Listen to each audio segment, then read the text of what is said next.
Hello, and welcome to another episode of In My Experience with yours truly, Christine DeGinto.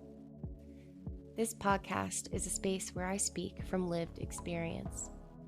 The moments that shaped me, challenged me, and changed the way that I understand myself in the world. The awakenings, the breakdowns, the moments that cracked me open, asked me to stay present, be embodied, and be honest with myself. I share my stories not to persuade or define truth for anyone else, but to offer perspective, to explore the gray areas we don't often have language for, to slow things down and listen more closely to what's happening beneath the surface. You'll hear solo episodes where I reflect on my own initiations, spiritual gifts, and the systems that tried to define me. And conversations with guests who have walked strange, beautiful, and sometimes painful paths of their own and come back with wisdom to share with us. I invite you to take what resonates, leave the rest, and trust your own experience as valid. Thank you for being here. This is In My Experience. Hello, and welcome back to another episode of In My Experience. I'm very happy to be home from a week-long trip in Mount Shasta, California.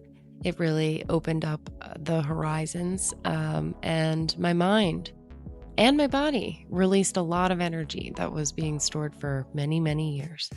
I went with my daughter for a week, and the first 3 days we had a ceremony with my facilitator, Chris King, that I've worked with in the past, and he has been a guest on the show previously. If you have not caught that episode, feel free to check it out.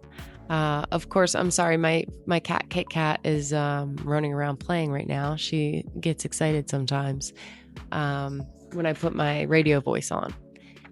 Anyway. Today, I have an awesome conversation to share with you that I had with Teri DeMarco in March, the end of March 31st. We recorded this, and she goes over a lot of the astrological transits that are happening for April and some in May and June and beyond, but sort of like the current times of the energies, and some having to do with the collective and some having to do with my personal chart and how things play through. I've worked with Teri before. She is also associated with Amy Belair, and I believe she found me through her podcast, and I did a reading for her in the past, maybe 2 years ago, and she referred some additional clients my way, which I so appreciate. Before I was able to formally introduce her, she said some awesome things about her work and some of the things that she offers. So I'm just going to play that right now for a minute. The relationship reframe. Is that what it's called? Relationship reframe. That's one of them. And then I have parent-child harmony. Okay. So it's like really understanding, just when you understand, if you understand friends, family, or kids better, you actually recognize how they process information or how they deal with stress, how they deal with their routines. And once you understand that, I think you can have a lot more empathy for them, you know, and I can tell stories about just my own life. You know, it changed it. I recognized so much once I started doing astrology about my husband and what I really nagged him about. And those are things he can't really change. Yeah. It helps you to understand people closest to you better, how to relate more naturally and in alignment with their natural energy processes and your own. I'm so excited for you to meet Teri DeMarco, practical mystic, Reiki master, astrologer, and Akashic Records reader, offering deeply grounded, embodied healing. Teri blends Reiki, astrology, breathwork, meditation, and Akashic guidance to support emotional clarity, soul-aligned purpose, and conscious relationship healing. Her work is layered, thoughtful, and incredibly intentional. From personal healing to her powerful relationship reframe sessions, where astrology and human design are woven together, to bring clarity, compassion, and deeper understanding into relationships. No fixing, just insight, perspective, and truth. Teri's sessions are prepared with genuine care and energetic integrity. You can feel the depth of her work before you even sit down. If you've been feeling the call to go deeper during this collective awakening moment, this is a beautiful doorway. All of her information and links will be shared in the show notes, but you can also find her on social media at Sensible Heals. Sensible, Heals. That gave me a chuckle. All right, let's get into it.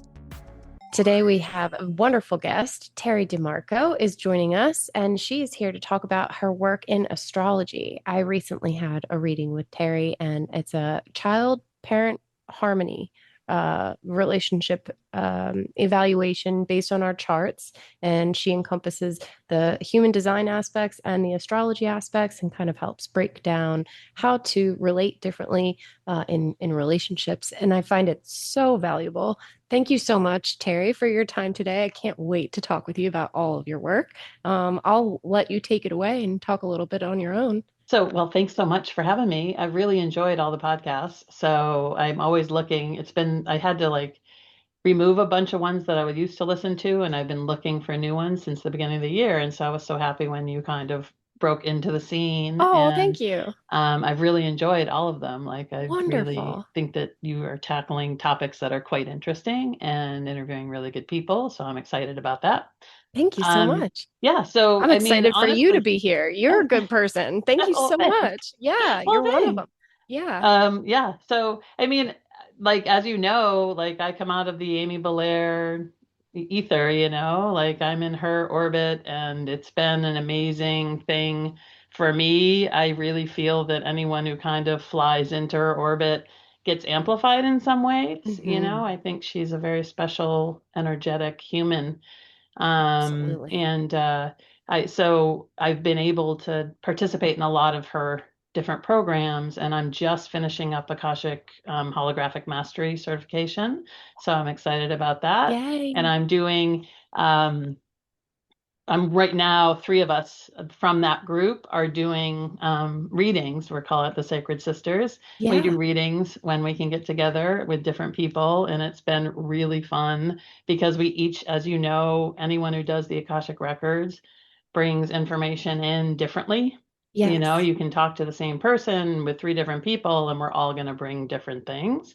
Mm-hmm. And I think that there's a huge value to hearing multiple people's perspectives on the same kind of topics or same questions. And so I've been doing that. I am, as I'm a Reiki master, so I still do hands-on work with people here and there, although astrology has really taken my love lately because it's such a fun, never-ending well of information and synastries that I just can't get past. And then, I'm shifting into the 4th chapter of my life right now. I just exited my 2nd Saturn return. About every 20 years, I kind of shift and change and do different things.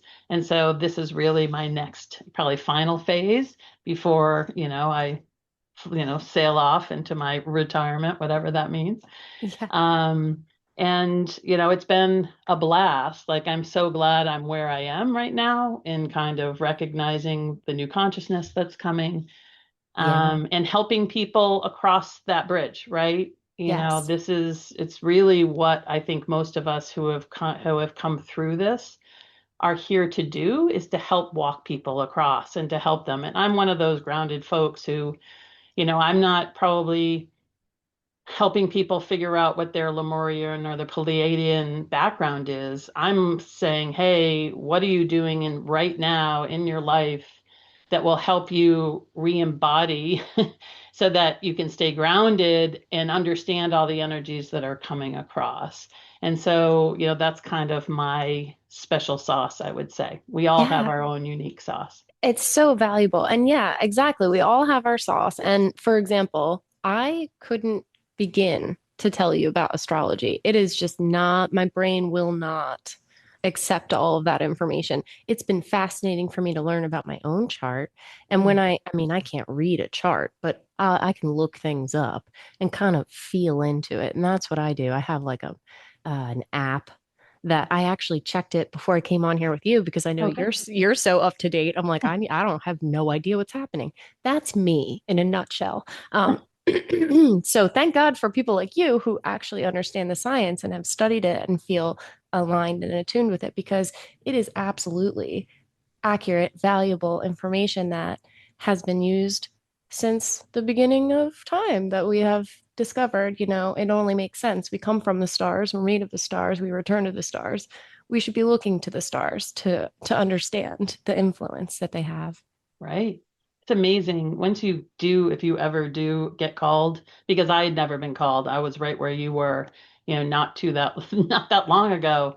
And I'd had my charts done for 20 years. Like I didn't know how to look at anything. I didn't understand the symbology. And Mm-hmm. then it just came in. Yeah. It just down, like I was like, oh, this could make sense.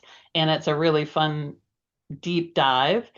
I didn't quite understand how much of a deep dive it is until I got Mm-hmm. into it. Yeah. I probably have spent, heading on a year and a half, almost full time, 10 hours a day, just Wow. researching. I mean, it's Yeah. like there's Yeah. no end of cool, interesting things. And so I love it. To me, it's just being in college again, Yes. at Yes. almost 60. Like I'm like, hey, I'm going back into college. Told my Yes. kids, you have to feed yourselves, you have to do everything for yourselves. But luckily they're old enough. They're all adults at this point. Yeah. But I'm quitting my mom job and I'm moving on to this one, I guess. Yeah, I love that so much. And it's in the timing. It's all in the timing. And I hope someday it'll click in for me. I believe it will, because I think in a recent recording I was saying, and I may not have shared this yet, but I was saying, I feel like I'm going to get it. I'm Yeah. more and more interested in it. I'm going Mhm. toward it more. So that only equals, the For outcome. sure. I think that what it is, like when you hit, like someone will say something and it will just be like, oh, this is a thing I can just look at in the chart and see what it does. Yeah. And, and once that you dive there and you're like, oh, I can now map this to things that happened in my life. Oh, okay. Now, like it's like peeling an onion or whatever, like, or pulling the string out of a sweater. Like the minute Yeah. you start there, it's like you can just keep going. And I recognized pretty quickly that I wanted a very strong background in ancient astrology because modern astrology, I think the reason it doesn't resonate to a lot of us is that modern astrology has kind of been developed since I mean, I guess since the 1900s, but maybe around the 50s and 60s, it kind of Hmm. came around. And a lot of it was just conjecture and aligned with psychology. And there's nothing wrong with that, but it lacked kind of grounding in myth. Yeah, the archetypal Yeah, elements. right. Hmm. I mean, Hmm. there certainly were people who talked about the archetypes. Don't get me wrong, Yeah. but like Liz Green and others. But when you really understand why the ancient astrologers back in pre-Christ, right? We're in like whatever 300 BCE, like Hmm. why, or whatever 600 BCE, they were coming up with these things because their whole job was to figure out what was going to happen with the king's life, and there would be multiple people and their only job was to predict things that might happen in the royal's life or the very wealthy's people's lives. And that continues to this day, Right. right? I mean, the wealthiest people around the world have the top astrologers. That's a known thing. So, well, you got to wonder why that is. They know something. Just today, I got an email or I saw a text. I was searching on something, and the Economic Times, I think out of the UK, has an astrology section. Oh, I was interesting. like, really? Yeah, makes it, well, it is all, excuse me, it is also influential in the energies that become crystallized into our reality. Right. So if you haven't figured that out yet, that's, the Right. opportunity to come to the realization, because people argue, and that's okay. Like my son, for example. Teri laughs. She just recently did a parent-child harmony reading for myself in regard to my two children. And I haven't really mentioned my son because he's 19. He's not into this, and I'm sure he doesn't want his name in my mouth associated with this, but he is my child and I do look out for him. So it's funny, I'm thinking about this. I didn't want it to all fall down, but I have an astrology book like this, Oh, pretty thick. yay. I mean, I got it for Christmas and I got one for my son too. He doesn't read it. Like, and I'm like, this is valuable information. I'm trying to. Oh, whoa. I knew that would happen. I'm so sorry. I have the same problem. I have too many books. They need to be weighted better, I think. Yes. What is rolling around? A bookend almost fell off of the shelf for people who are just listening. Yes, to this. I'm so sorry. That's okay. And my crystals got knocked off. Oh no. You're okay. It's fine. No worries. But yeah, kids, it's good to understand. And her reading for me and breaking down my son's chart really helped me to understand the conflict and conjecture that comes up when I try to talk with him about things. And it's really, it's to take it less personally, and that it really is within himself, and that he's just trying to express his viewpoints. But yeah, it was very helpful. Yeah. I mean, I think like that, it matters, I laugh because I have a daughter who has a stellium in Gemini, I think, as I've told you, and she's very Gemini, and I love her to death. But I've had to learn about what a Gemini is to be able to celebrate her and not be prickled by her sometimes, right? She's also a projector. And I find that a lot of times when I'm interacting with projectors, they can say things that I'm just like, like it's fingernails on a chalkboard, or like a scratched record, if people know what records are. And you're just like, oh, and I had to learn, like, oh, wow, this is just a thing. It's not anything wrong with the person. It's not anything trying to like be problematic to me. It's just the way they engage the world. And I think when we understand that, hey, everybody comes in with their own story and their own archetype, their own chart, and they engage the world differently, you start understanding like where are their reaction points. I call it like, this is something I talk about broadly, not just in a kid's chart, but like where are dopamine hits and where's our discomfort. And dopamine hits are where ego really has a lot of play. It's like where why do we keep going back to that thing that hurts us? Well, it's probably because there's some level of dopamine hit there, right? That can just be an escapist or an addiction, but it also can be hanging out with people who, fangirl us or something, and we know they aren't good people for us to hang out with, but it's a boost to our ego to be there, So I think when we understand where those hits come from, we can also start recognizing, oh, is this the best way for me to interact? Am I bleeding my power? Right? Yeah. Am I just bleeding my power out in areas where, in losing my reserves for when I really need it? One thing I did last year is I decided to come off of YouTube and social media mostly, and I started reading books again. And I read like 38 books in the year, and all trashy fae books, right? Sarah J. Maas and, anything to do with magic and, supernatural things. Yeah. But they always talk about having to replenish their power, right? And they expend in each different book series, the power expends in different ways, and how it's refueled or replenished is different.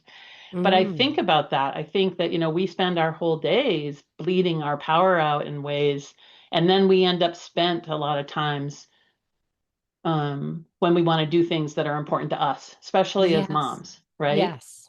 Yeah. And I think like for us to understand where are we bleeding our power, and I think, you can almost look at it like if I only had, each day I only have like 10 tickets of energy. where am I going to use them? And sometimes, interacting with a kid who's, just we aren't aligned, just intellectually not aligned. Maybe it's not worth pulling out a ticket for that one. Maybe just let it slide, and focus on other things, and remember that you want to have a little bit of a reserve to do the things that are most important, or if an emergency comes up. I mean, right? Yeah. And imagine that. Choosing to have an energy reserve. It's kind of like governing your own body.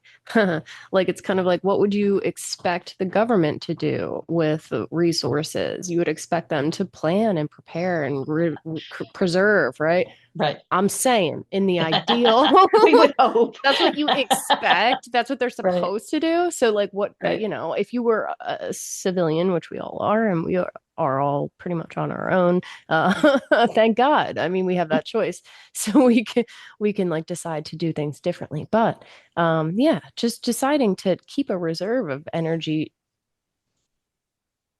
for emergencies, like you said, and also to keep it for ourselves to express in the ways that bring us more energy. I'm just trying to visualize, I'm trying to explain, like, I've recently started homeschooling. I keep saying that. And I have all these cool things in the basement. We have every pottery tool you would ever need to create anything you want, like by hand or on the wheel. We have clay, we have all this stuff. Do I do it? No. Right. Why? Because all the things that need to be done, right? Like there's dishes in the sink, the laundry needs to be done. It's all the things that keep happening over and over. And it's like, that's going to take this much energy, X amount of energy. And I don't always have stuff left to do the extra thing that I want to do. But why on earth did I buy all of those tools, even a stamp, a personalized stamp? And like I bought classes to watch, to learn about how to make specific pieces. I mean, like I've really invested a lot of time and money into this pottery. Do I do it? No. How do I change that? I want to change that. So it's just like being aware, and being like, you know what? I'm gonna leave the dishes in the sink, so I'm gonna do some pottery. Right. So Right. Yeah. And allowing others to do the work. And that's something I know for myself has been a long lesson that I think finally, as my kids are like almost, they're 19, and one's almost 18. So, I'm finally like, my husband has always said to me, just leave it. And I'm like, yeah, well, that's great as long as someone does it, right? Like just leaving it just means it's going to stack up. But I think he's right in the fact that for them, the more I'm not reliably doing things in the house, putting groceries in, doing, emptying dishwashers and all of that. I mean, they do their own beds, they make their own, or they do their own laundry. So that's not been a problem. But like, the more I step away, the more they step up. But, because whenever I've traveled, they've always it's always like, they're all like completely empowered when I'm gone. Like if I go away for a week or so, I hear all these stories about all the things they did and all the meals they cooked. And I'm just like, okay, well, do that when I'm right. Well, and I think but it's me stepping out. Like it's me just yes. saying, you know what? I don't do this anymore. And I've been really focused on saying that for the last couple months. Yeah. And I think it's interesting too. I've been thinking about this, like treating ourselves like goddesses. I would love to do that. I would love to do self-care all the time. I have lots of self-care stuff, but again, I don't do it. I barely even put my mouth guard in at night. Okay. Like, and these are things like you should, you take care of yourself. But yeah, it's because we have to do all the things. And it was never supposed to be this way. We weren't supposed to be individual families with the burden of responsibility on only the majority of the burden on the mother. It's not supposed to be that way. Mothers are supposed to be in community, and the children are supposed to be protected by the community of, it's just It's true. I've always thought like, why, I was an at-home mom. That was one of the really great things that my husband and I kind of hoped for and were able to pull off. And I was always like, why can't the other at-home moms just come over and we'll do laundry together? Like it didn't make sense to me that everybody's, doing their own thing and then going out to produce play dates and stuff. And then, there weren't that many of us to begin with, right? So, And I really think, we lost so much when we kind of decimated the neighborhood, and took all of the, all the seeing or watching eyes out of the neighborhood, even the senior citizens, the people who had raised their children and were the grandparents in the neighborhood, they can no longer afford to live in a lot of these places, right? The taxes get so high, but we lose the eyes. And then when you lose, the mom is not around or the dad's not around, and then you lose the eyes, the kids can't just play in the neighborhood anymore, and you lose that. Now they're in institutional care all the time. I've toyed for years with wanting to write a book about that. Like, I call it Raised in Captivity. But I think that there has been a very big cost to children in the last 30 years. And I'm not saying that women shouldn't work. What I'm just believing is that we've done this major social change without really understanding the costs or the unintended consequences is all. And if we had been a little bit more thoughtful about, geez, what is it like to raise a kid in an institution? Well, I think we knew what that looked like in the 60s, in the 70s and the 20s, in orphanages. We understood that it wasn't a perfect idea for kids. And we've essentially replicated that for most of society at this point. We have children who show that, the repercussions of that is all I would say. And I get it. It would be hard to change back. I kind of think we should use a lot of the money governmentally that we have that supports like mental health on the back end and give it to mothers in the first 6 months of their kids' lives to be able to stay home, like try in and other invest. countries, that's like Sweden is coming to mind. I may not be correct about that, but there are maternity leave for mothers and fathers. And that's like a standard thing. It's like, of course you have to be home with your child. I know, like, the next morning after I came home, I was in the hospital for like 2 days. That's normal. I came home. It was the first night at home. And then in the morning, my husband came in and was like, bye. I have to go to work. And I'm like, I can't even go downstairs, like, to get food or water. Like, what the fuck? Don't leave me. Like, but but I was also trained like work is the most important thing. And it is simply not. It's not. And it's just not. I wasn't trained that work is the most important thing. I was actually trained that you work for your family. The reason that you work is for your family. But yeah, we were obviously not on the same page, and that's why we're just not together anymore. But yeah, it's just I think I think from many men nowadays that they've lost their ability to have the directive, that providing for, like, I don't know. I always think back to like when I think about like what we're being asked in this consciousness to kind of go back and look at old ways of being, and we don't want to take all of it. There's a lot of things about old ways of being over 500 years ago that we probably wouldn't want to bring back in. But there are some pearls, right? There are some things. I think living generationally is a smart way to live, right? What do we do with our elders? Think about it, not so much from the kids side, but from a parent side. Our elders right now are kind of left to languish in, old folks' homes or in, whatever. And it's not a fun end of life. And yet here they are. They have all of this knowledge and wisdom from having lived so many years, and they have the benefit of not getting that upset about many things anymore because they've seen so much, right? And having that coming back into our kids and into our families to prove to us that there are different ways of living. I think that's one of them. I think recognizing that we should be working not to accumulate wealth but to accumulate happiness, love. I don't want to say happy because I think that's kind of a weird thing, but like have enough that keeps us supported and ability to help others, but not have to really just hoard it all and then feel like now I'm managing 14 other places. People argue with me all the time about like money when I say like we shouldn't have to buy food and water. Like it should, like, that is like an inherent, like, we are living beings on a living planet, and like that is available to us, and we keep messing it up. And there are like rules and regulations, like you can't grow food in a neighborhood. And it's like, what? That's like Right. where you should be growing the food. It just doesn't make any sense. I mean, but obviously, there I are, think that's easy to change. I do understand the regulations, and I think some of that is we have gotten, don't want to get into politics, but I think we've yeah, gotten to a way of running our government where we see one bad outcome and we create a law to ensure that no one ever makes that, has that bad outcome again. yeah, And I kind of liked the way I grew up in the 70s. And, we certainly had laws and regulations, but this is pre seatbelt law, right? hmm, We recognize that bad things happen, but it's not because we don't need to then impose our bad fortune on everyone else. You know what I mean?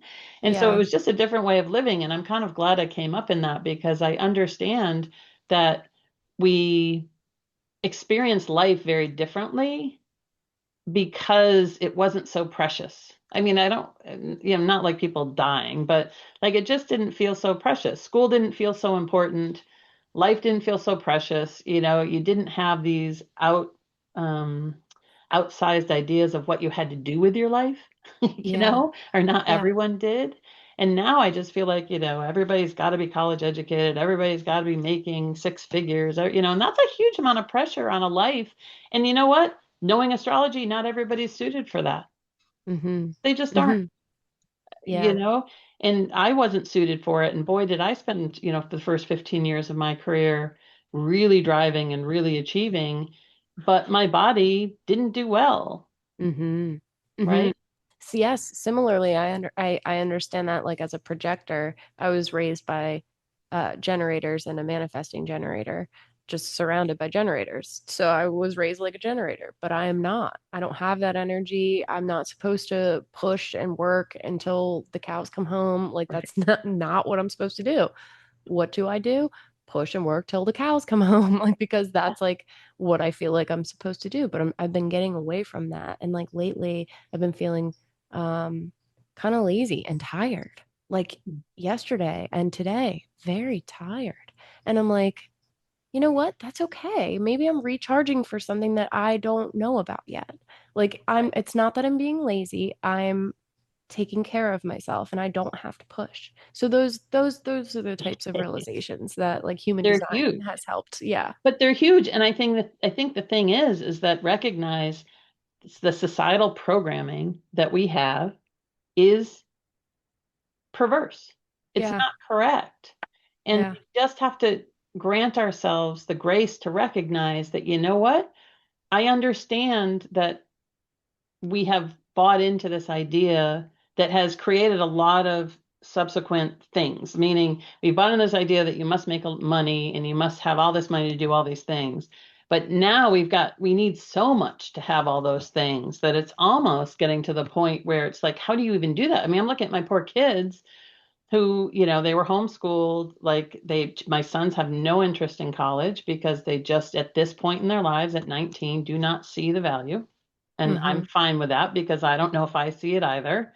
Mm-hmm. But, like even if they were to go, like how much money do they have to make to be able to pay for an apartment in Boston at $2,700 a month?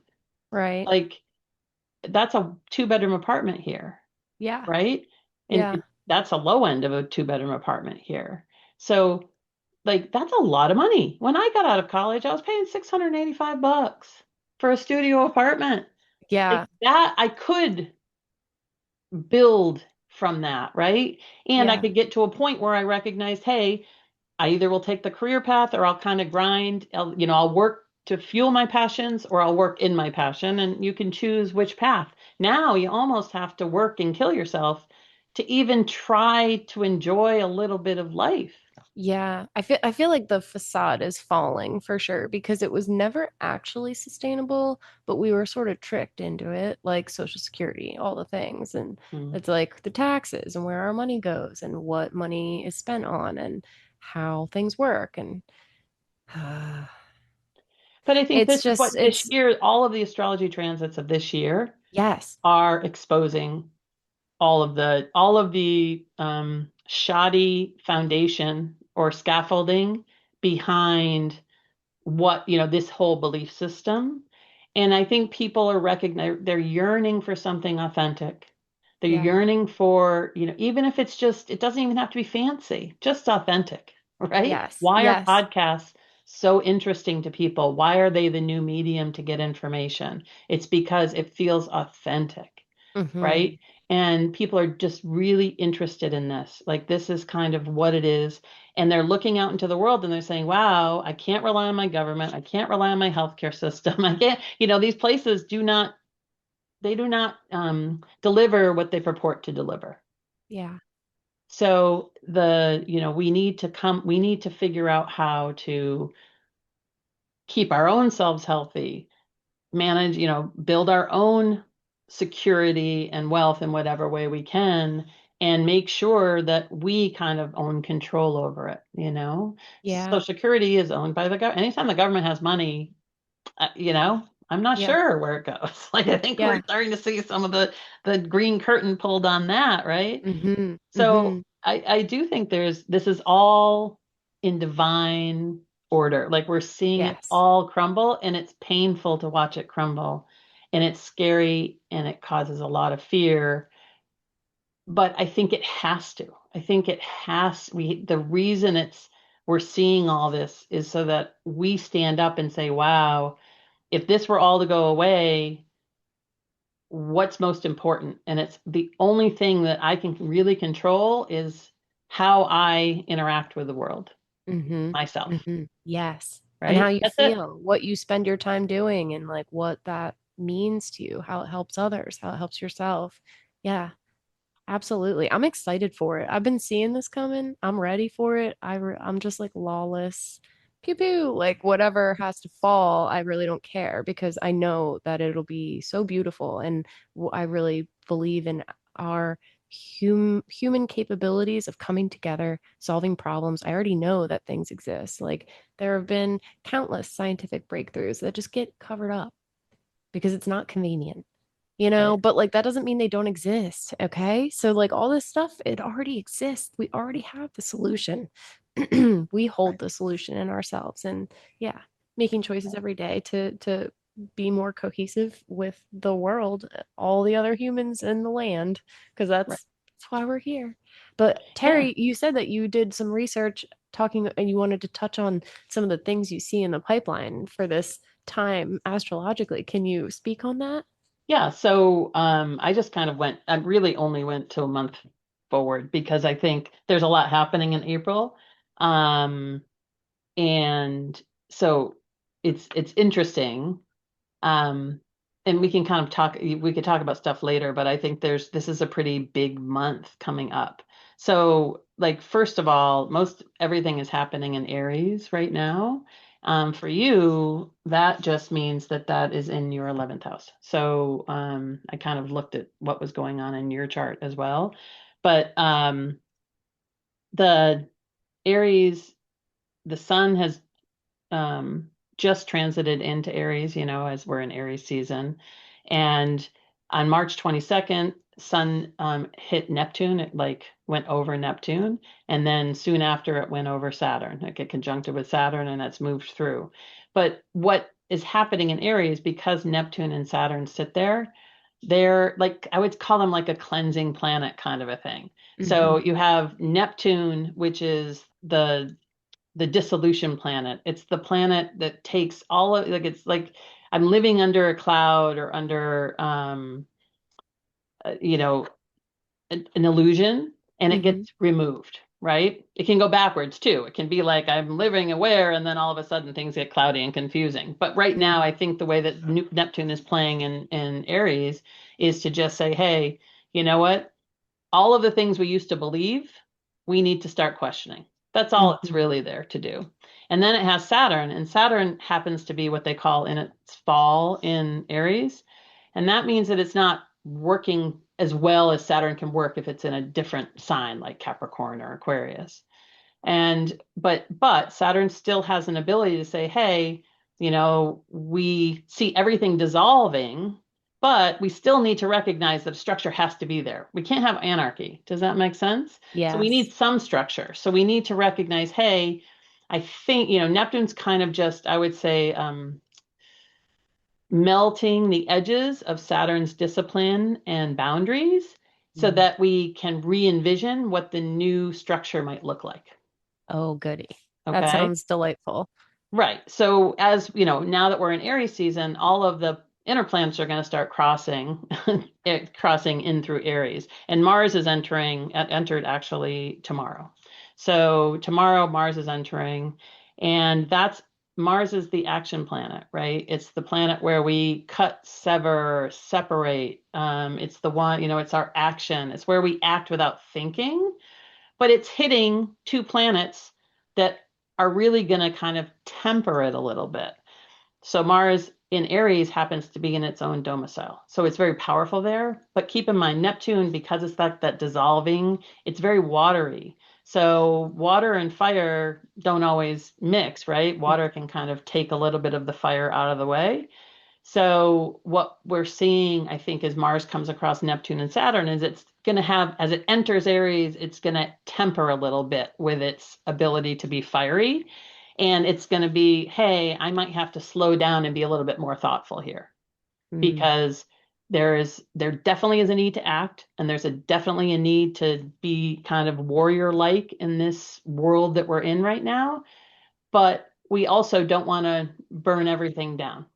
Right. Yes. And so I think it's just about tempering a little bit of the force that Mars usually comes in and just is like, okay, let's just burn this all down, start over, and move forward. And it's just going to be a little bit tempered. I think it can make people sometimes a little bit irritable. Sometimes when Mars entered Pisces last 2 months ago, I think it was 2 months ago, I ended up burning myself the day it entered. So it's often that people can get, we can poke ourselves with a knife or we can burn ourselves. So you can look for that kind of stuff too, just like the weird things that happen when Mars comes into any house that you happen to have planets in.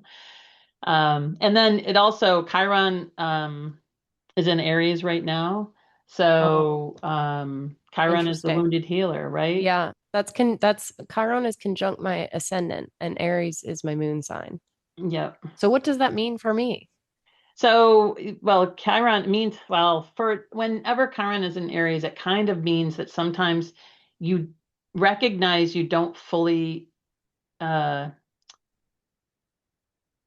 exist in the world as you see it. Like sometimes it sometimes makes you incapable of finding your place, or understanding why you're here, or, I'm not like all of them, or sometimes making you feel like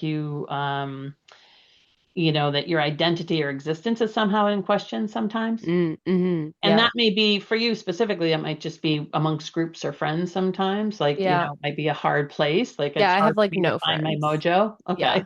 My Well, friends I'm eventually it breeds like envy and like different things. And then I feel like I don't actually have true friends who want to. I mean, I obviously have true friends, but they're online. It's not, I right. don't have a friend that can come over and hang out with me that I can like be honest with. Yep. So, but that's okay. That's okay. Yeah, but I think like that's some of that is just recognizing it's doing what you're doing though. It's recognizing that, the people we need the most or the person we need the most is ourselves. Right. And Yes. that knowledge. So when you were younger, it probably was very disconcerting and like, why can't I, why do I have trouble having friend groups? Why do I always feel like the odd man out, whatever that is. As you get older, when you recognize, oh, okay, well, maybe this is just some learning that I have to do here. And when we can kind of stoke our own fire or actually be comfortable inside of our own energy, then we take away some of that because we aren't looking for anything from those other people anymore, right? Yes. Yes. We don't have that, I don't want to call it neediness, but sometimes that comes across as A neediness. dependency. Yeah. Yeah. It's so interesting. A couple of nights ago, I got very sick. I've been doing a parasite cleanse and I don't know what happened. I think it was also energetic. I think I was purging something as well. But yeah, in addition to the parasite cleanse. So I was, you know, to TMI, going to the bathroom. And then suddenly I started to feel sick, like I was going to throw up as well. So then I'm like, what do I do? Like, I'm so I Sounds couldn't. like an ayahuasca ceremony. Right? No, it really was. Oh, It was like 1:11 in the morning, and then all of a sudden I mm, was like, I don't feel good. And I got up to go to the bathroom, and then it turned into a descent into hell. I oh, threw up all over the wall. I threw up all oh, over myself, and I was like holding my hair back, but I was conscious. Like I wasn't drunk or sick or mhm. anything. So like I was able to hold it, the awareness of like, wow, this sucks. But like I'm gonna be okay. And the song that came into my mind, my guide sent me, Stevie Wonder, Don't You Worry About a Thing. And I was like, Great song. because I was feeling like I wish I had someone here to do what I would do for them if they were experiencing this, like someone to give me water or clean the wall up because it's like flat paint. And I'm like, oh my God, oh my God, oh my God, clean this, clean this. But I'm like, I can't do it right now. So Oh then my it was, the goodness. message was so clear. And I'm so sorry to like say such disgusting stuff, but it's true and it happens to everyone. So that's okay. But the realization that I didn't need help from someone else, I had me. So just like I was saying, I wish I had someone to do what I would do. I'm like, I have me. Right. I'm going to take my time, it's gonna be okay. And then I cleaned it all up. And as I cleaned it, I was like, wow, this looks so much better. I needed to dust the floor, the boards anyway. Like, that's okay. This needed to be done. Maybe I can paint now since I stained the wall. Maybe I should paint it. That's a cool opportunity. I could pick a Right. different color.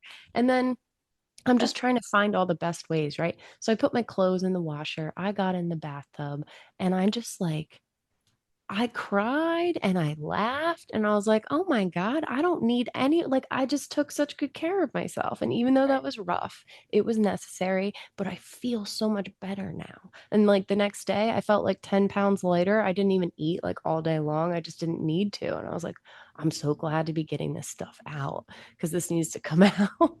It Yeah. was good. So sorry to go on to that. No, But it's awesome. But it I think that's what confirms it that. is, Yeah. right? Like Hmm. and I think that for a soul like yourself, who really is here to kind of connect to higher frequencies, there is always going to be a discomfort living in the 3D, Hmm. right? There's just is. And Yeah. so, I think as a kid, you're shown it in ways and it's very stark because it's like you aren't living like everybody else. As you become an adult, you're like, you know what? I'm not, and thank God, like, Yeah, and yeah, and honestly, like I would say, like the impulse, I think sometimes the impulse to want to clean that immediately is just like what we were talking about before. Like, I have to be productive. I have to do yep, things like this is a mess and the paint and the cost. And like we get yep, into these loops.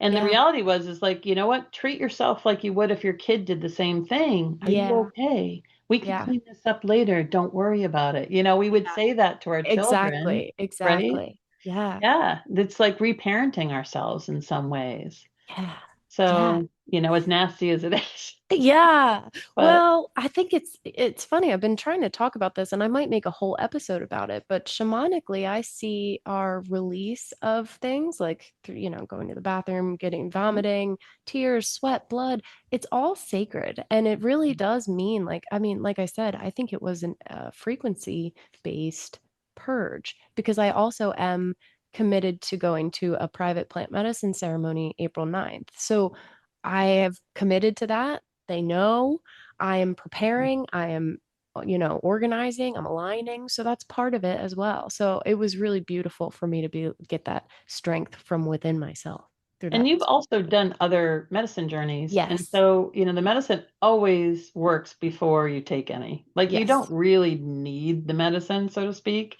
Once Yeah. your body knows what it's going to bring, you could Yep. go through this whole thing, never put anything into your body, and you would get very similar results. At least, Absolutely. that's my experience of it. Yes. Yes. And but I like when I did ayahuasca journeys in Peru back in 2023, I got more insight before I had ever taken my first, sip of ayahuasca than Yes. I got through the whole thing.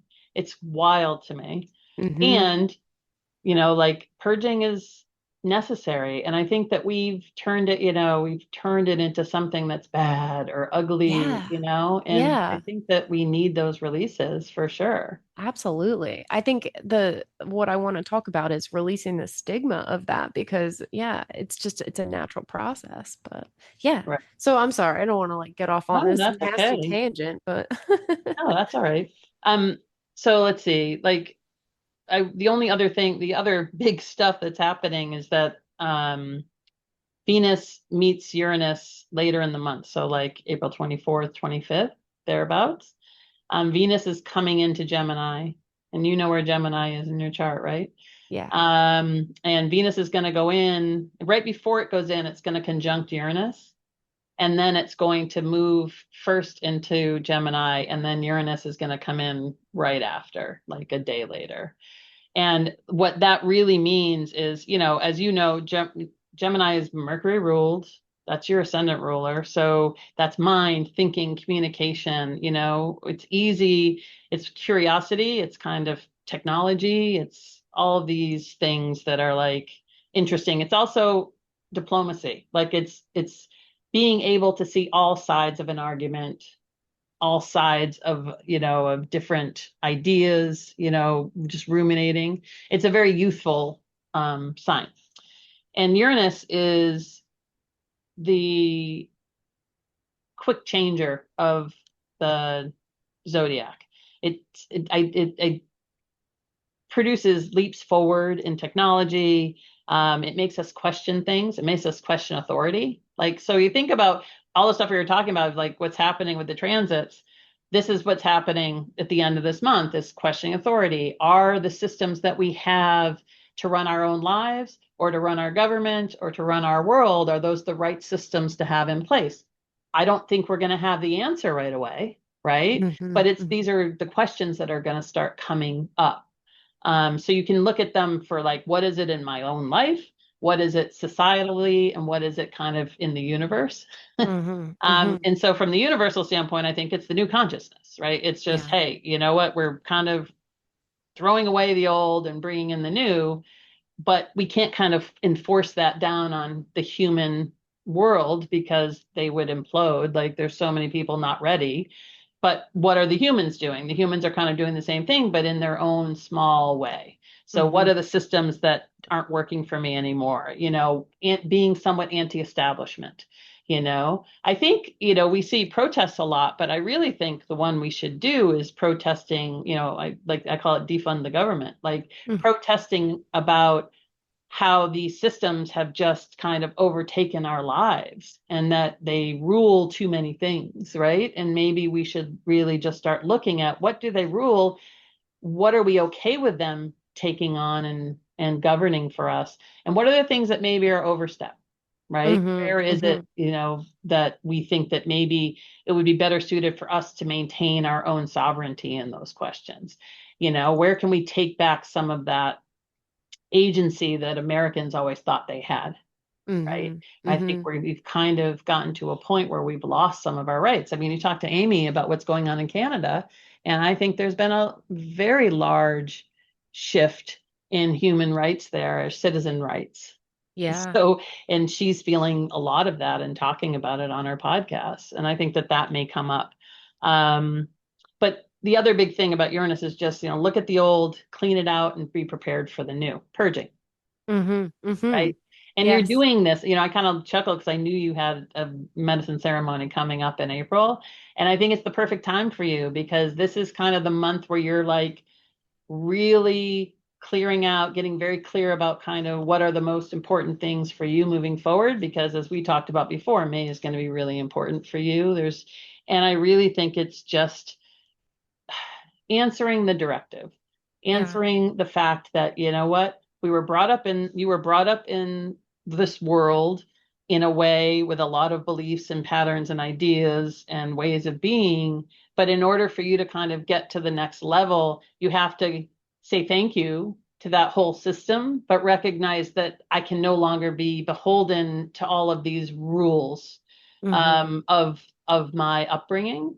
I need to kind of create a path that's my own. Yeah. And I think that's coming really from your nodal returns. this year, because you do have Interesting. a nodal return, and I do feel all of this collectively and personally. I do feel a big shift coming where it's like you won't even know. And I was kind of arguing with my son about this because I was like, it's all going to change. Everything's going to change. Money isn't even actually real if you think about it. Like, and he's like, yeah, it's not backed by gold. I'm like, it was never real, even when it was backed by gold. Gold is everywhere in the universe. It's worthless. It doesn't like you. But like you can have conversations with people on different spectrums and they're just never going to come to an agreement in the middle. And he's like, well, how's it going to work? And I'm like, I don't know. I don't need to know. I just trust. And it's right, like, that's crazy. That's just crazy talk. And I'm like, no, that's the first step. You have to be able to be like, this is not working. It doesn't make sense. Even though it's all that I know, I'm going to let this go and I'm going to trust and allow for a different thing to come in and crystallize a new way. We're ready. We're right. ready. And I Yeah. think for you, like, just your whole design is capable of handling that and alchemizing it and integrating it.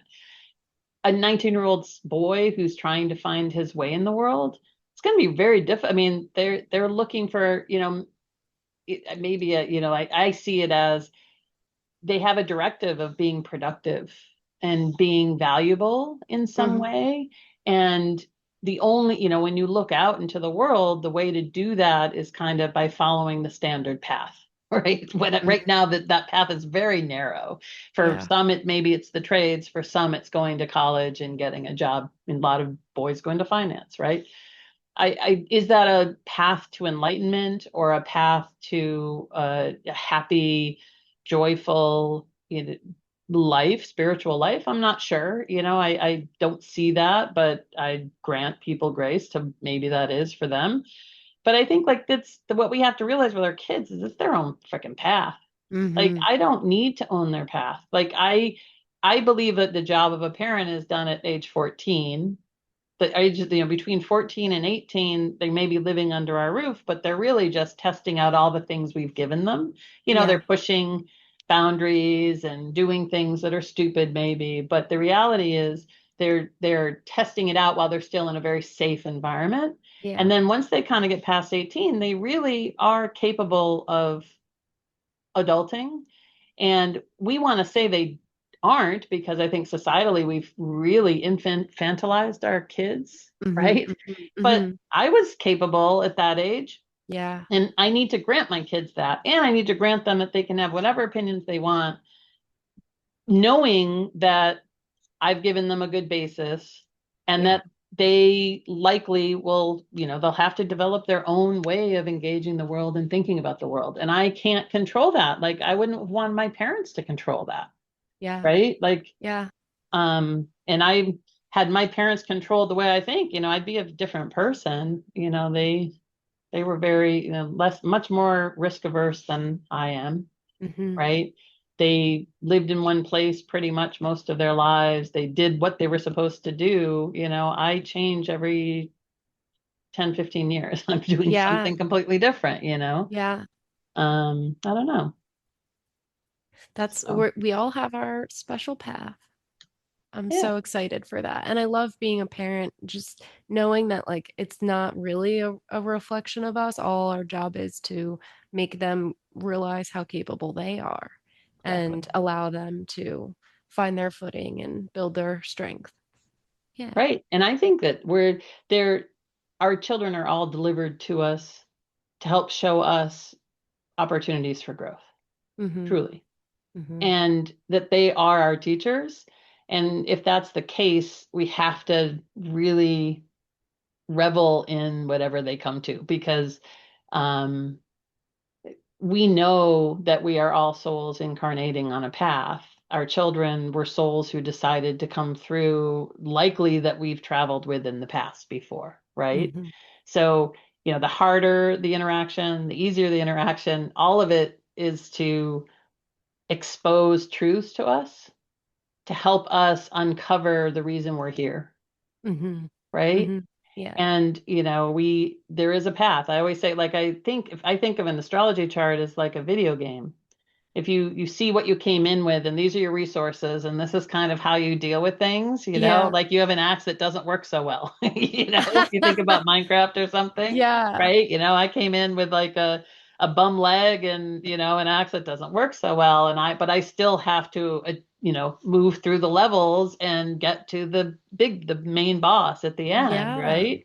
Yeah. And so it's about how do we all maneuver through our own video game and recognize that we get to come back in and do it again when we're done.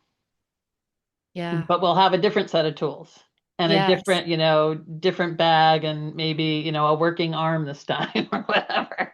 I feel like it's also like a lifelong learning. Even if you are well versed in astrology, even if you study your chart every single day, like you're still going to learn more about yourself because of all the, I mean, I guess you can anticipate transits, you can project and you know when they're coming, even years and years in advance.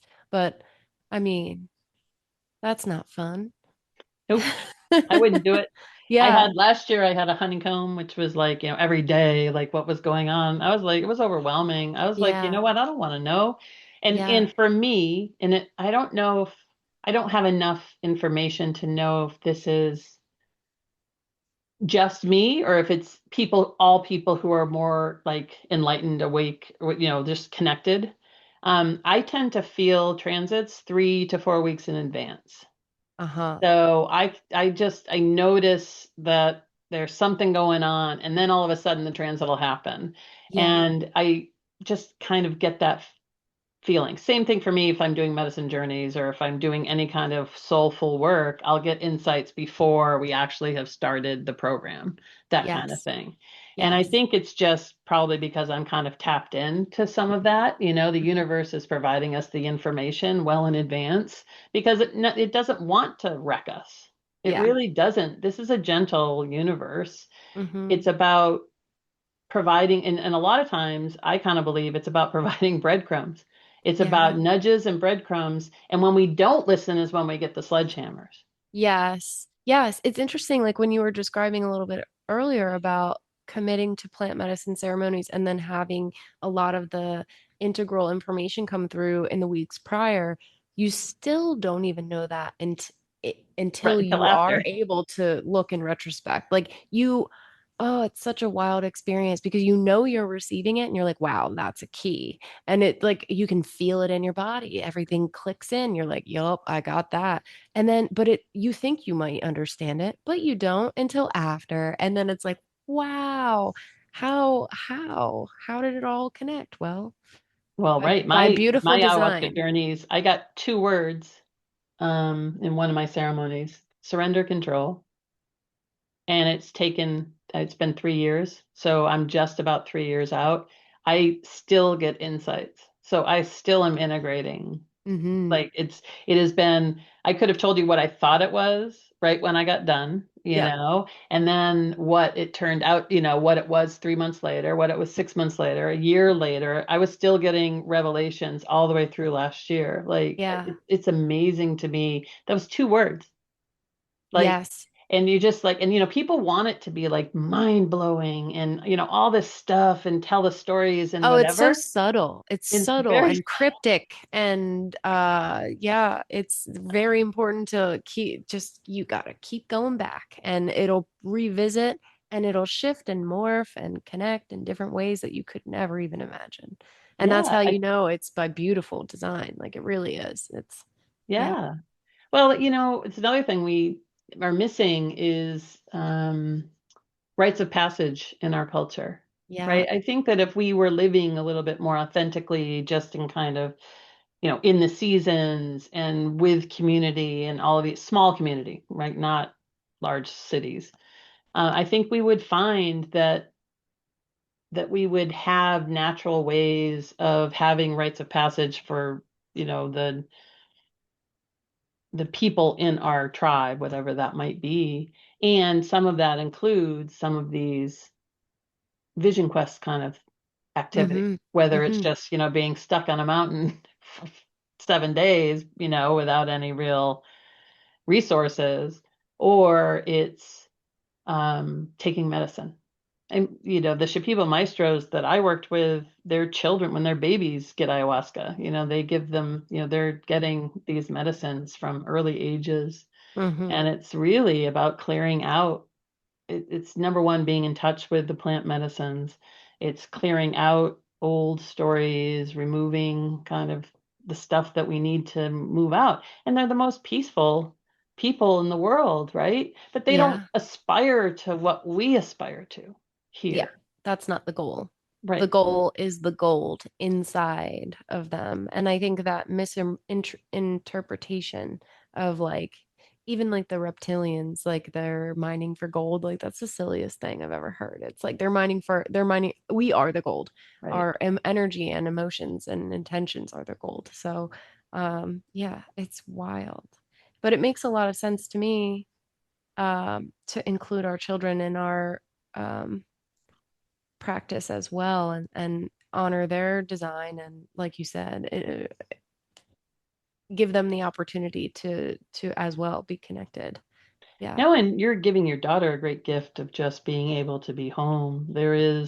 I, I always say it doesn't matter what kind of homeschooling you do, there is a gift in the fact that it's that Yes. it's living authentically with your children in, finding the rhythms that work and just living life. You'll find that you just know them so much better. Like I laugh because my kids are all a little bit older, we really enjoy each other. Like we just never had like the teenage angst stuff. Yeah. Um, when my daughter just got her license and she's out and about a bunch, she has a job now, whatever, and she's constantly texting me when she's out and letting me know where she is. I don't want to know, like I don't want to have like a map of where she is at all times. I'm not nervous about her being out and about. I fully trust her. And I Yeah. love that she, I don't, it's not like, hey, you never called that you when you left work. Like she does. And I never Yeah. ask her to. It's just that Yeah. she's being respectful because I've always been respectful of them.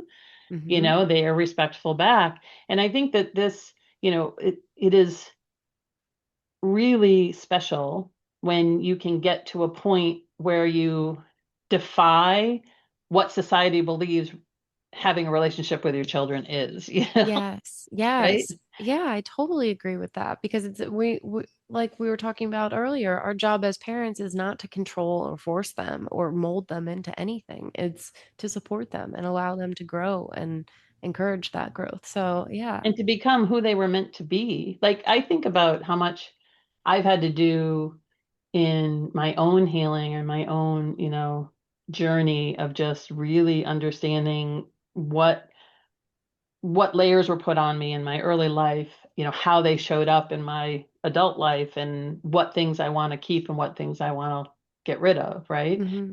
And, I don't think my kids are going to be without their own lessons for sure, but they certainly don't have, many of the layers put on them that um, came in from souls who probably had no reason to interact with them, Yeah. right? Yeah. So, I mean, that's the joy of homeschooling, is that you really allow your kid to blossom in the way that they can shine. And so they just don't have the same insecurities. They're just really confident. They Hmm. become extremely confident. And I'm like, you know what? The one thing people need is to not be scared, to have confidence in the world, right? Yeah, Especially with totally. all the change. Oh, yes. And my daughter is a manifester. A lot of the time, she can rub people the wrong way.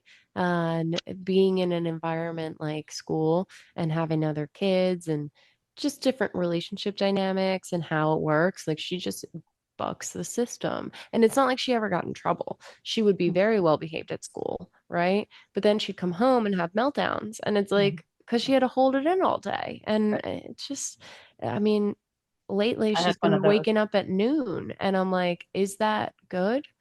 And I'm like, well, it's not bad. Like maybe she's just tired. Like maybe there's the astrological transits are hitting her a certain way and she just needs a little bit more sleep. Maybe she's growing, maybe, and that's Right. okay. She doesn't have to get up because she doesn't have to go. Nobody's going to call and say, you were marked. late today. And it's like, I know. don't mark me anything. No, in and your she may be a night owl and, and not like an early bird. And you know what?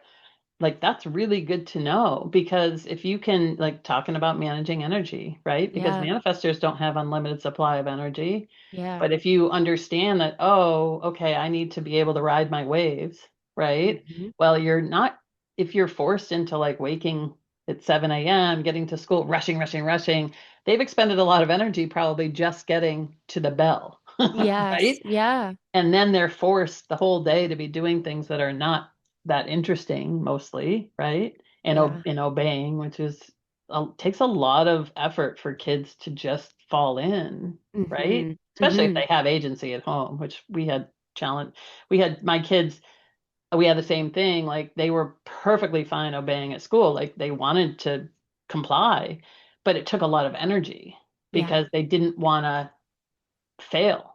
And so Hmm. they had to think about it. Whereas at home, I never required much from them, like, so they didn't understand how much energy it took to like be Be a good fastidious boy or about all that. girl. Yeah, the Yeah. good kid, right? And Yeah. they saw what happened to the kids who weren't. And that was very stressful. Mm-hmm. So I was like, my gosh, this is just a lot of hours not so much fun. And I don't remember school being like that when I was in. I really don't. Like, I swear it wasn't that important. We spent, from probably 8 o'clock to 2 in the afternoon at school. We had a ton of recess. There wasn't a lot of requirement in elementary school to do a lot of work. Like, Yeah. you just kind of, it was a place to be. And that's how it was treated. Parents didn't feel like they had to come to school all the time, which was Yeah. great. There was maybe one conference a year. Now it's like they just want to own you. I'm like, no. It's wild. Like a couple of years ago, my daughter was with my ex more frequently than she was with me because I was still like unhoused with our divorce and everything. So she was with him more and he was responsible to take her to school more often than I was, but she missed a lot of days. So I can't speak to that because she wasn't with me and I'm not the one to say she's going to be absent today because that's not my responsibility. She's not with me. Like I don't know what to say. So there was a lot of like, miscommunication with the school. And one day I went to pick her up and it was in person and this woman in the office was saying that she had missed more than the allotted amount of days. And she was like, you're going to have to get a doctor's note for any other absence that she has. And I was like, but like, I don't take her to the doctor all the time when she's sick. Like, just because she's sick, I don't go to the doctor because why would I? Like, Right. what? Right. You need to go get permission. Like, Yeah. but when you understand where that comes from, it's that schools don't get funding from the state if a kid's not there. That didn't used to happen, right? It used to be local money that funded the schools. And then we've gotten, state, now we have a lot of state funds and a lot of federal funds that come in. And there's a lot of teeth or claws that are kind of in that require certain things. And so a Oh. lot of it's just, the problems inherent in the system, not so much Hmm. whether or not they're doing the right thing. And Yeah. and with that money comes a lot of strings, a lot of requirements for what they're supposed to teach, which I know drives a lot of parents crazy these days. And I just don't understand how we got here. I'm just like, how did we get here? But hey, you know what? If you can keep your kids out, you will never regret it if Yeah. you really can get to a point where you recognize that living authentically doesn't require living like school, right? Yeah. Or Schoolwork can be falling done in in 2 hours. Yeah. Yeah, totally. And there are days where she doesn't do much schoolwork. Like, for example, she's probably playing upstairs. She could be working on Canva. She could be doing her workbooks, maybe. But, I'm having this meeting with you here now, and I trust her to be doing what she wants with her time and what should be And done. what you'll realize though is all of the things she's pursuing are learning. Yes. And you have to like that took we were unschoolers, so my kids never were taught in a curriculum, they never did anything. And they were gamers and I had to learn. I just sit and I played with them because by playing with them it really taught me what they were learning. Mm-hmm. So I did hours and hours and hours of Minecraft with them. I mean, even to this day, my son he's 19. He just came down and said, "Hey, Mom, we were here just announced they're releasing a new version. This is a game we've played. It's a game you play together on Steam. You're in two different rooms and you have to solve puzzles together." Oh, that's He cool. gets so frustrated at me because I suck, but he's ready to play the next round with me. That's so He must have awesome. gotten over how bad it was the last time we played together. There was one game, it's funny, but there was one game where he was underwater and I had to keep solving puzzles so that he could get air to come through to him. Oh my gosh. And I kept failing, and he had to keep running to this area, like running away to get where he wouldn't, drown. It was very funny. I mean, in the end, but boy, did he get frustrated with me. But we've played cooperative games a lot together, and it's great because it requires really good communication Yeah. and talking Yeah. to each other, and that's learning, right? How do you talk when you're under stress? We used to play a game called, stop. I think it's called Stop Talking and No One Explodes. What's it called? Something like that. But it's like I have a manual and my son has a bomb and he has to tell me what the bomb has and I go through the manual to tell him how to just, to take away or whatever, diffuse it. Uh-huh. And it's like you have 5 minutes and it's like stressful because you're like trying to just which problem is it? And you're trying to figure out what problem it is, and then you're passing through the information. So when you when I say when parents get over themselves on gaming and recognize that gaming is amazing and that Yeah. there's so much learning in it, Yes. that you start realizing, oh, I don't have to poo-poo what they're doing as if it's something outside of learning. Like, oh, they're gaming too much, they aren't doing their learning.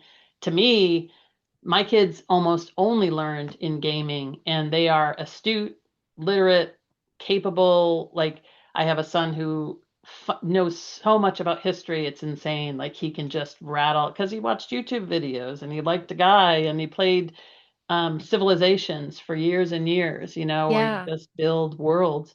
And, they're, I do not fear for them at all. I think if Yeah. anything, they know how to learn things.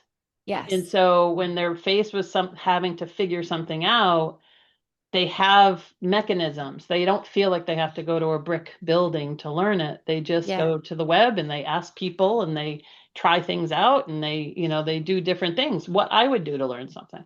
Yeah. Like the other night, a couple nights ago, my daughter was playing Roblox and there was Mhm. someone that she considered her new friend that spoke Spanish.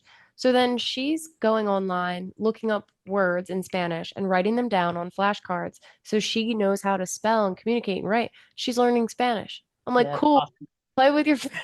I It's know, right? I yeah. mean, my son, my other son, creates weapons and characters in Roblox games. Like that's one of he does 3D animations or Oh, so 3D cool. modeling. So a friend of his who has a Roblox game or two hires him to like build out weapons and stuff. So Oh, like, but like that's cool, right? But if yeah. he were to go to college for that, he can't just do 3D modeling. He has to get a degree in computer science or he has to get a degree in art. Like you can't Oh, just do what he wants. So yeah. he's like, I'm not sure that I want to go either of those directions. And that Yeah. makes sense, right? Like we make kids do a lot of extra work to learn the stuff they really enjoy.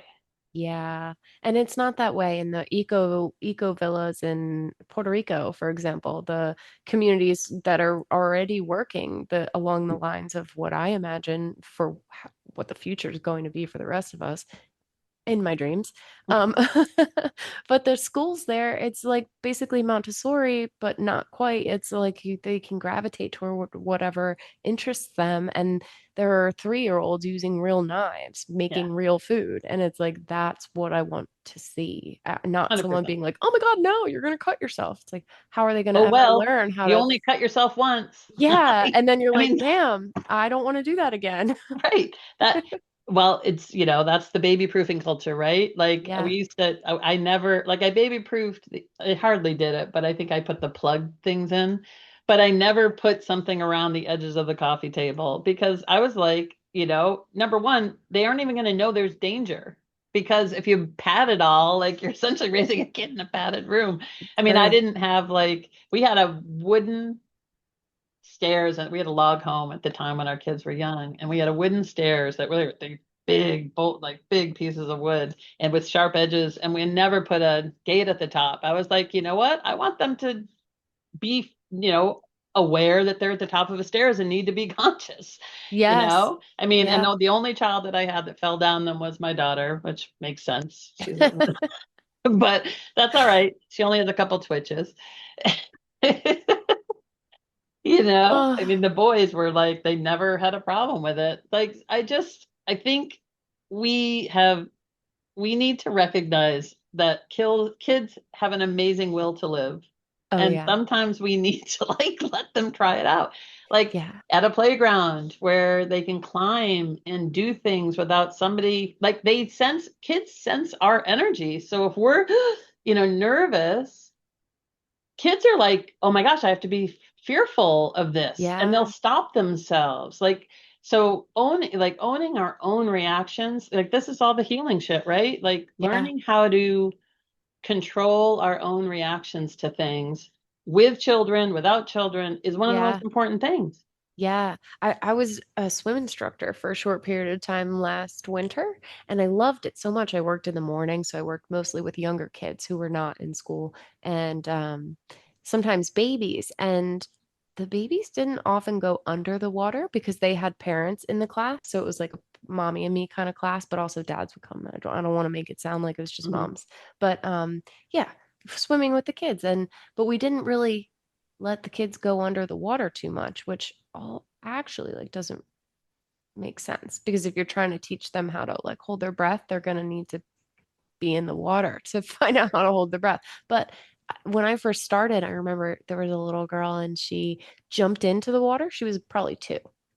She jumped in, went upside down, like her legs were up in the air. She's clearly like, and I'm like, oh my God. And I like picked her up real fast. And the manager was training me and she's like, oh no, don't ever do that. Like, don't ever grab them out and be like, oh, like, I was Yeah. like, sorry, like, I'm just like, holy shit, get this baby out of the water. Like, Responsible. But that's the thing. If there's yeah, someone else, like if it's your own kid, you might be less willing to, you might be like, hey, let's see what happens. But yeah, if it's someone else's, you're yeah. going I to was like, be wow, much quicker to shut yes, it down. I think this is the challenge with institutional raising children, right? yeah, Is that the threshold of risk is much lower for hired help than it is for mom and dad yeah, in many ways. Now, granted, we do have a lot of fearful parents. I'm not saying that that's not, all around. But my yeah, husband, when it came to water, because he was a swimmer, he grew up with a mom who was a swimmer. He was a swimmer. Like they had pools every house they lived in.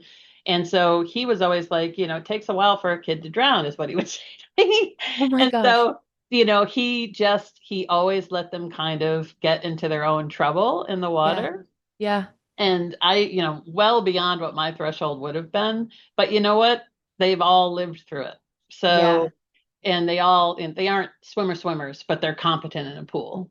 yes, Like they don't swim laps. yeah, But I didn't either. That's not anything I ever did. But I do think like there's huge advantages to just granting that. I always say that, young kids are are authentically who they are, albeit a little bit immature. Meaning they're authentic humans in the household, but a little bit immature, right? And mm, you just have to understand at what level of maturity should they be expected to work at, and yeah, then work with them there, but don't remove all their agency just because they're young or, inexperienced or yes. underexperienced. Yes. And I feel so fortunate my daughter being a manifester and being just herself. She has always been very I'll do it. I know how to do this. I'm gonna climb that tree. I'm gonna cut that strawberry. I'm gonna and I'm just like, okay, okay. And she's very forceful about it, but I'm like, I can't deny her because it's first of all not worth my energy to try to say no. And then what am I actually doing to her? Limiting limit wise saying no, or that's not possible. Like, right. that's not true. Like, these are the realizations that I've had just having her in my life. It's been rewarding. I mean, just think, like, if there's somebody who's grown up and has been told no, or that, you know, things are scary, you see those people around the world as adults now. Yeah. Right.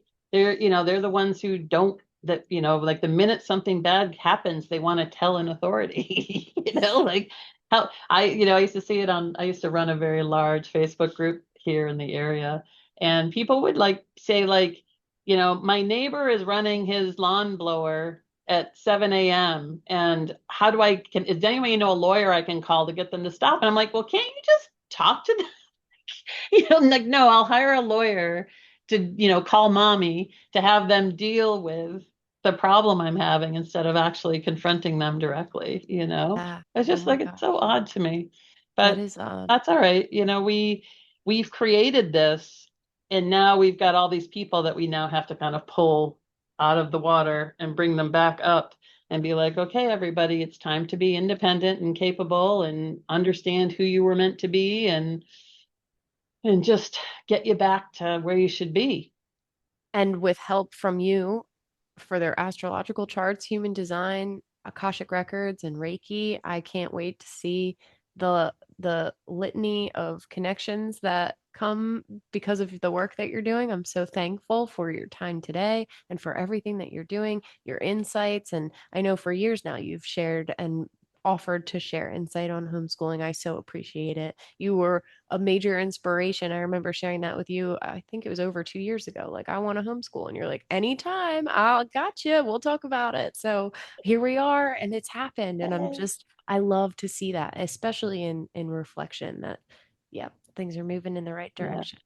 Well, I'm really glad to have spoken to you today. And I'm really excited on the path that you have. You have so many cool things in front of you, like in just so many areas. I can't wait to see where all these little paths lead. Same. I can't. I try to see, but I'm just in it for now. Thank you so much. Thank you for recognizing that, and that inspires me. Sometimes I forget, that I put things out publicly, because it's just like, I don't know. I forget that it's someone else is interpreting this and seeing this and thinking about it. And I'm like, oh, I don't know why that surprises me, but thank you for that. No problem. Yeah. Well, check out Teri. And can you share your Instagram? Where can we find you? Sure. I have a website, which is www.sensibleheals.com. And you can go to Sensible Heals on Instagram. That's where you can find me. I love that so much. It's funny. It made me chuckle when I read it earlier. I was like, Sensible Heals. And then I was like, ah. It's perfect. It encompasses it. I love it. Thank you so much again, Teri. Thank you for being here and listening to this episode with Teri and myself. This conversation really stayed with me, especially while I was away in Shasta, and understanding people more deeply instead of taking things personally, and recognizing when we're giving away our energy without even realizing it. If this episode resonated with you, I'd love for you to share it with someone that you're navigating a relationship with, or someone that has been trying to understand themselves on a deeper level. If you're interested in Teri's work, I definitely recommend connecting with her and exploring readings, especially if you're navigating family dynamics or looking for more clarity in your relationships. As always, thank you for being here, for listening, and for being willing to see things differently. I'll talk with you in the next episode. Until then, take care and enjoy this track by Stilo Free, Lights and Shadows.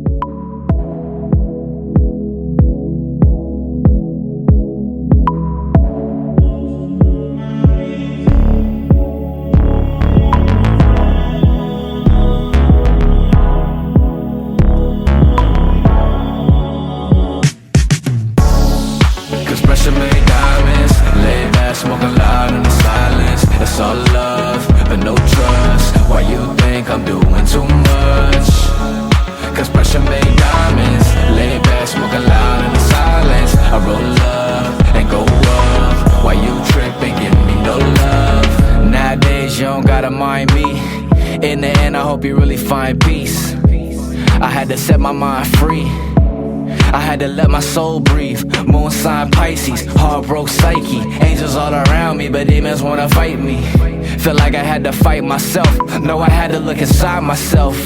With a predisposition to addiction. Through the negatives, I'm still focused on the vision. It's sorta like that first scene you see in Pulp Fiction. I see the end, but it's really only the beginning. I had to find a way to be grateful for them locked doors that you may close. When doves cry, it's so painful, but the purple rain is so graceful. Cause pressure made diamonds. Lay back, smoking loud in the silence. It's all love, but no trust. Why you think I'm doing too much? Cause pressure made diamonds. Lay back, smoking loud in the silence. I roll up and go up. Why you tripping? Give me no love. Yeah. I'm fighting battles, lost between the lights and the shadows. Tryna shoot me down, I'm dodging all the ammo. Left me hanging, I escaped from the gallows. Swim through the ether, blowing on a reefer. Running like Rev when he rapped about Adidas. It's like my flow is heaven sent. My energy can shift the cards in your tarot deck. Life ain't always what it seems. An alternate reality, I'm living in a dream. I got the Stussy on the T with the 501 jeans. Ray-Ban Lokes with the Air Max 3s. Mandela effect, got me living my best. I gotta jump timelines when I'm living in stress. And a spliff in my chest, it got me lifting and blessed. Peace, you know the rest.